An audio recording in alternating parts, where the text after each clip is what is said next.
Hello friends, कैसे हैं आप सब। आशा करता हूँ ठीक हो गए। फ्रेंडों, मैं भी ठीक हूँ। आज अपन लोग बात करते हैं इकोनॉमिक्स, अर्थशास्त्र। आज पार्ट 4 या क्लास 4 के लिए, ठीक है। क्लास आज 4 हमारी अर्थशास्त्र में स्टार्ट होने वाली है, ठीक है बच्चों। तो अपन लोग बात करते हैं आज आरबीआई के कार्य, रिजर्व बैंक ऑफ इंडिया के कार्य। तो बच्चों, कार्य क्या है, आज अपन लोग उसकी बात कर लेते हैं, ठीक है ना। तो आरबीआई के कार्य क्या है उसकी बात करें तो करेंसी मुद्रा जारी करना बच्चों, ठीक है ना। आरबीआई करेंसी मुद्रा जारी करता है, बैंकों का बैंक होता है, सरकार का बैंक, और मौद्रिक दर निर्धारित करता है। अब बच्चों अपन लोग, मैंने ये बता दिया। अब इसके अंदर जो डिटेल है, बैंकों का बैंक क्या होता है, बैंकों का बैंक, सरकार का बैंक, तो ये आपको समझाने के लिए इसके डिटेल में थोड़ा आपको जानकारी भी दे दूं। चलो बात करते हैं करेंसी मुद्रा जारी करना।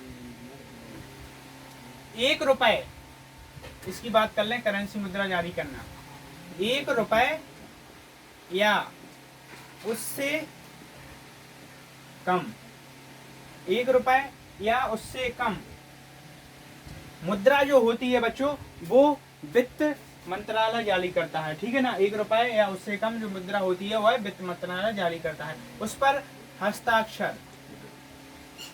हस्ताक्षर की बात कर लें तो उस पर वित्त सचिव, जो वित्त मंत्री होते हैं ना, अभी हमारी वित्त मंत्री कौन है, निर्मला सीतारमण, जो आज उन्होंने 20 लाख करोड़ का बजट हुआ उसके बारे में आज भी हम लोगों को जानकारी दी है। तो 1 रुपए या उससे कम पर हस्ताक्षर किसके होते हैं, वित्त सचिव के होते हैं, ठीक है ना बच्चों। लेकिन इस मुद्रा का वितरण का अधिकार रिजर्व बैंक को होता है। लेकिन इस मुद्रा के वितरण का अधिकार किसको होता है बच्चों, रिजर्व बैंक को होता है, ठीक है ना बच्चों। इसकी बात कर लें अपन। इसके अलावा अन्य सभी करेंसी मुद्रा जारी करने, वितरण का अधिकार रिजर्व बैंक को है। 1 रुपए है नोट, 1 रुपए या इससे कम का जो रुपए होता है वह कौन जारी करता है, वह करता है आपका वित्त मंत्रालय, ठीक है ना, वित्त मंत्रालय, ठीक है ना। और वित्त मंत्रालय जारी करता है और उस पर साइन किसके होते हैं, उस पर वित्त सचिव के साइन होते हैं, ठीक है ना, वित्त सचिव के साइन होते हैं। अब 1 रुपए या उससे अधिक जो रुपए होता है उस वो कौन सा जारी करता है, वह करता है रिजर्व बैंक ऑफ इंडिया। ये है रिजर्व बैंक ऑफ इंडिया।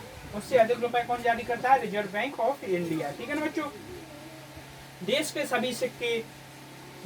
सभी सिक्कों की बात कर लें। देश के सभी सिक्के, चाहे 2 रुपए हो या 5 रुपए हो या 10 रुपए, भारत सरकार वित्त मंत्रालय द्वारा जारी किए जाते हैं। और सिक्कों की बात कर लें अपन, सिक्के 2 रुपए, 5 रुपए, 10 रुपए, ठीक है ना, ये अपने सिक्के होते हैं। 2 रुपए, 5 रुपए, 10 रुपए, ये भारत सरकार वित्त मंत्रालय द्वारा जारी किया जाता है। ये भारत सरकार के वित्त मंत्रालय, ठीक है ना, जारी करता है। इसे हम नोट डाउन करते जाएं, ठीक है। करेंसी मुद्रा होती है जो 1 रुपए या उससे कम, वह वित्त मंत्रालय जारी करता है, उस पर वित्त सचिव के साइन होते हैं। और जो सिक्के होते हैं 2, 5, 10 रुपए, वो भी भारत सरकार का वित्त मंत्रालय जारी करता है, ठीक है ना बच्चों। आ गया होगा आपको समझ में, आशा करता हूँ। चलो आगे चलते हैं अपन लोग, ठीक है ना बच्चों। आरबीआई की और बात कर लेते हैं अपन लोग आगे। आरबीआई है ना, जो आरबीआई नोटों को जारी करने के संबंध में न्यूनतम आरक्षक पद्धति, ठीक है, अपनाता है।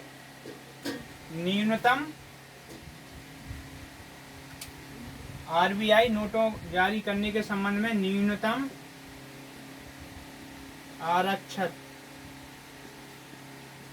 पद्धति।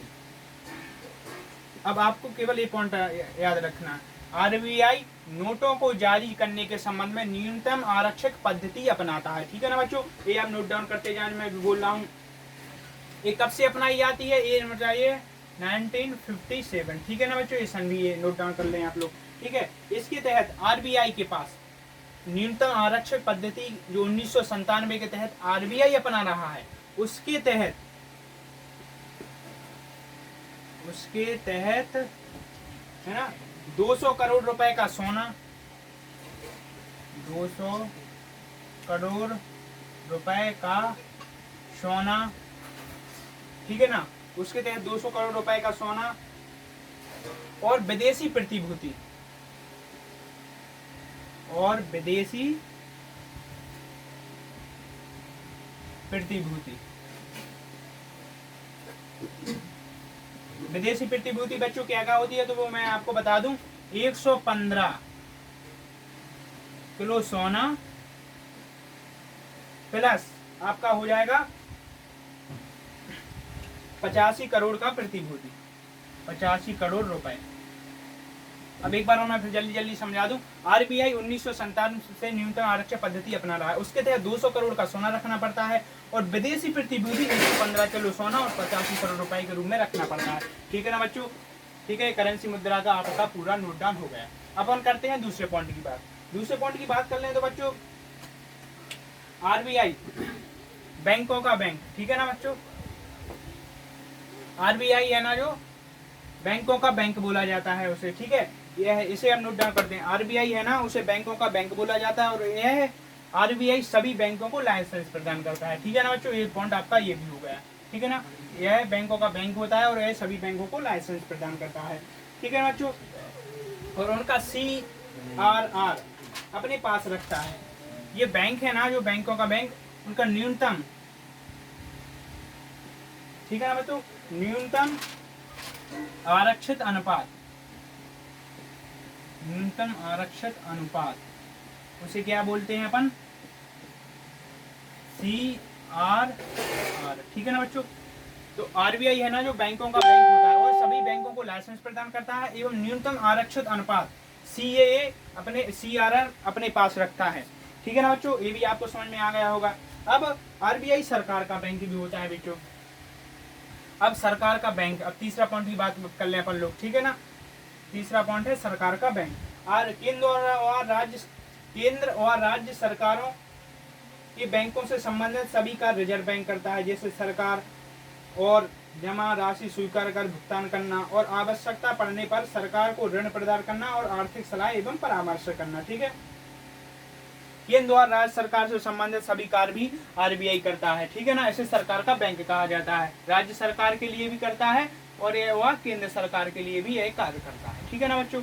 कोई भी आर्थिक संकट या विपत्ति पर यह सरकार को ऋण प्रदान करता है। ठीक है, इसलिए इसे सरकार का बैंक कहा जाता है। आरबीआई को क्यों कहा जाता है? या कोई आपत्ति या विपत्ति या आर्थिक स्थिति जब तंगी से देश जूझ रहा हो और राज्य और केंद्र सरकार को वित्त या ऋण उपलब्ध कराता है। ठीक है ना बच्चों? तीसरा पॉइंट भी आपका पूरा हो गया। अब मौद्रिक दरें निर्धारित करना।